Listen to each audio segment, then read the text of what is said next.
Hi అండి. అందరికీ నమస్కారం. 'జగద్ధాత్రి' సీరియల్ ప్రోమో ఏం జరగబోతుందో చూద్దాం. ఇన్స్‌పెక్టర్ అయితే యువరాజ్ వాళ్ళ బాబాయిని చాలా కొడుతూ ఉంటాడు. చెప్పండ్రా చెప్పరా అని. వెంటనే జేడీ, కేడీ అక్కడికి వచ్చి నీకు బుద్ధుందా? అసలు మా కస్టడీలో ఉన్న వాళ్ళు ఎవరు కొట్టమన్నారని చెప్పి బయటకు తీసుకొని వస్తూ ఉంటారు. వెంటనే కౌశికి వాళ్ళని చూసి అసలు ఎలా కొడతారు మీరు ఇలా?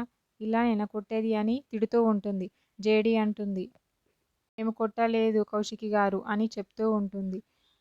అంటే వెంటనే జేడీ వాళ్ళ సార్ వచ్చి ఏంటి జేడీ అబద్ధం చెప్తున్నారు మీ ఇద్దరు కలిసే కదా కొట్టారు అని అంటూ ఉంటాడు. వెంటనే కౌశికి వీళ్ళని కొడితే తెలుస్తుంది అని చెప్పి కేడీని చెంపదెబ్బ గట్టిగా కొడుతుంది కౌశికి. కొట్టి అలా కోపంగా చూస్తూ నిలబడి ఉంటుంది.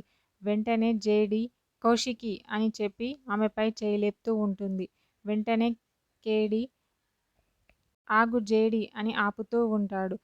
జేడీ మాత్రం కౌశికి మీద కోపంగా రగిలిపోతూ ఉంటుంది. అక్కడ ఉన్న కౌశికి వాళ్ళ పెదనాన్న అలా షాకై చూస్తూ ఉంటాడు. యువరాజ్ వాళ్ళ బాబాయ్ కూడా అలా కోపంగా చూస్తూ ఉంటారు జేడీని. కౌశికి మాత్రం చాలా కోపంతో రగిలిపోతూ ఉంటుంది ఇలా ఎందుకు చేశారు అని చెప్పి. ఓకే థ్యాంక్ యూ అండి. నా ఛానల్ని సబ్స్క్రైబ్ అండ్ లైక్ చేయండి.